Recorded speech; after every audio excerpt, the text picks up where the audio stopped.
പോയ കാലത്തിൻ്റെ ഓർമ്മകൾക്ക് കൂട്ടായിരിക്കുന്ന ഈ കളത്തട്ടിൻ്റെ തണലിൽ നമുക്ക് കുറച്ചു നേരം വിശ്രമിക്കാം.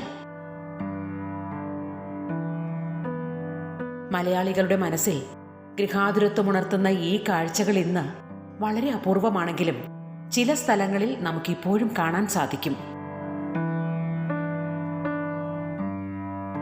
നമ്മളിപ്പോൾ പത്തനംതിട്ട ജില്ലയിലെ തട്ട ഒരിപ്പുറം ഭഗവതി ക്ഷേത്രത്തിനോട് ചേർന്നുള്ള കളത്തട്ടിന്റെ മുമ്പിലാണുള്ളത്.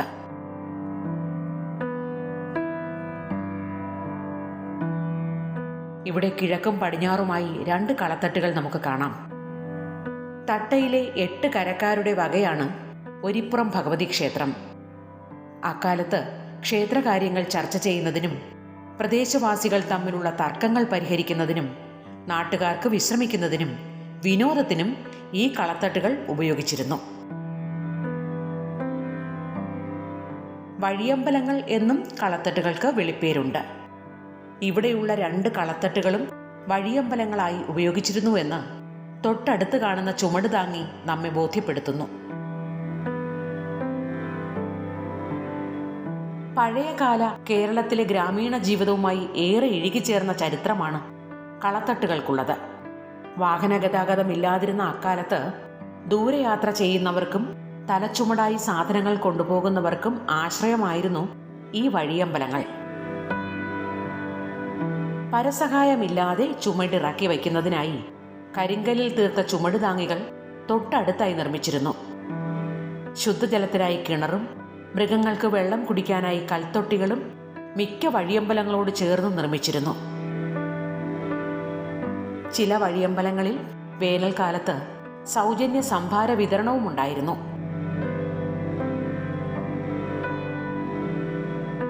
പാരമ്പര്യമായി ശില്പികളുടെ ഭാഷയിൽ കളം എന്നാൽ ചതുരമാണ്. അങ്ങനെ ചതുരാകൃതിയിലുള്ള നിർമ്മിതിയായതിനാലാവണം ഈ മണ്ഡപങ്ങൾക്ക് കളത്തട്ട് എന്ന പേര് വന്നത്.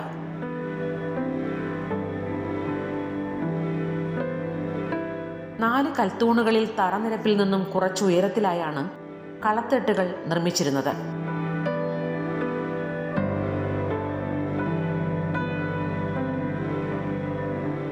ഒറ്റക്കല്ലിലോ തടിയിലോ തീർത്ത തൂണുകളിലാണ് മേൽക്കൂര താങ്ങി നിർത്തിയിട്ടുള്ളത്. ഓലമേഞ്ഞിരുന്ന കളത്തട്ടുകൾ പിന്നീട് ഓടുമേഞ്ഞ് പരിഷ്കരിക്കുകയുണ്ടായി.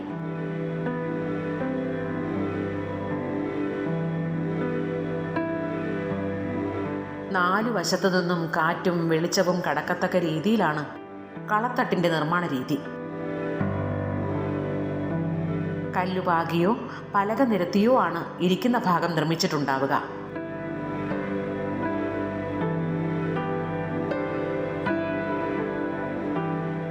തടിയിൽ തീർത്ത 4 തൂണുകളാണ് ഇവിടെയുള്ള 2 കളത്തട്ടുകൾക്കുമുള്ളത്.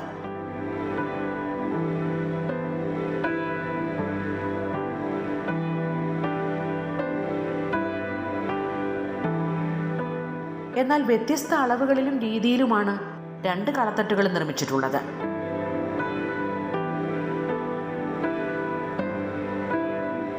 ഇരുപത്തിയെട്ട് കഴുക്കോലുകളാണ് സാധാരണയായി കളത്തട്ടുകളുടെ മേൽക്കൂരയിൽ കണ്ടുവരുന്നത്. എന്നാൽ കളത്തട്ടിന്റെ വിസ്താരം കൂടുന്നതനുസരിച്ച് കഴുക്കോലുകളുടെ എണ്ണവും കൂടും.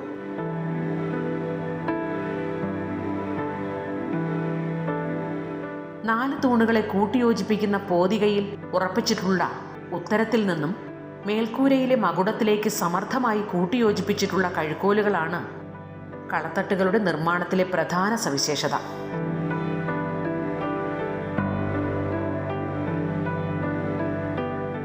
തിരിവ് കഴുക്കോൽ സമ്പ്രദായത്തിൽ നിർമ്മിച്ചിട്ടുള്ള കളത്തട്ടുകളുടെ മൂലക്കഴുക്കോലുകളും നേർക്കഴുക്കോലുകളും പ്രത്യേക ആകൃതിയിൽ നിർമ്മിച്ചാണ് ഉത്തരത്തിലും മകുടത്തിലും ഉറപ്പിക്കുന്നത്.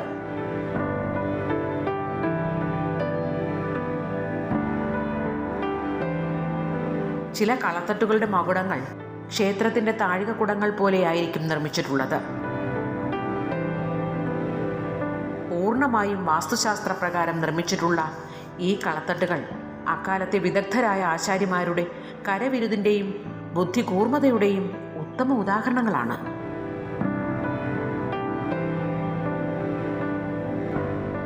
ചതുരാകൃതിയിലുള്ളതും ദീർഘചതുരാകൃതിയിലുള്ളതുമായ വിവിധ തരം കളത്തട്ടുകൾ നമുക്ക് കേരളത്തിൻ്റെ വിവിധ ഭാഗങ്ങളിൽ കാണാൻ സാധിക്കും. എന്നാൽ ഇവയിൽ പലതും ഇന്ന് നാശോന്മുഖമായി കഴിഞ്ഞു. ആധുനിക ഗതാഗത സംവിധാനങ്ങൾ നിലവിൽ വന്നതോടെ വഴിയമ്പലങ്ങളുടെ പ്രാധാന്യം എന്നേക്കുമായി ഇല്ലാതാവുകയും ചെയ്തു. സാമൂഹ്യ വിരുദ്ധരുടെ താവളങ്ങളായി മാറിയ പല കളത്തട്ടുകളും അങ്ങനെ ഉപയോഗശൂന്യമായി മാറി. റോഡ് വികസനത്തിന്റെ ഭാഗമായി ചിലത് പൊളിച്ചു മാറ്റപ്പെട്ടു. കൽത്തൊട്ടിയുടെയും ചുമടുതാങ്ങിയുടെയും കല്ലുകൾ സ്വകാര്യ വ്യക്തികൾ പൊട്ടിച്ചെടുത്തു. അങ്ങനെ ഒരു നാടിൻ്റെ ചരിത്രത്തിൻ്റെ ഭാഗമായ കളത്തട്ടുകൾ നാമമാത്രമായി അവശേഷിക്കപ്പെട്ടു. പോയ കാലത്തെ ഭരണാധികാരികളുടെ ദീർഘവീക്ഷണത്തിൻ്റെ ദീപ്ത സ്മരണകൾ പേറുന്ന ഈ കളത്തട്ടുകൾ സംരക്ഷിക്കപ്പെടണം. ചരിത്ര സ്മാരകങ്ങളായി അവ ഇനിയും നിലനിൽക്കണം.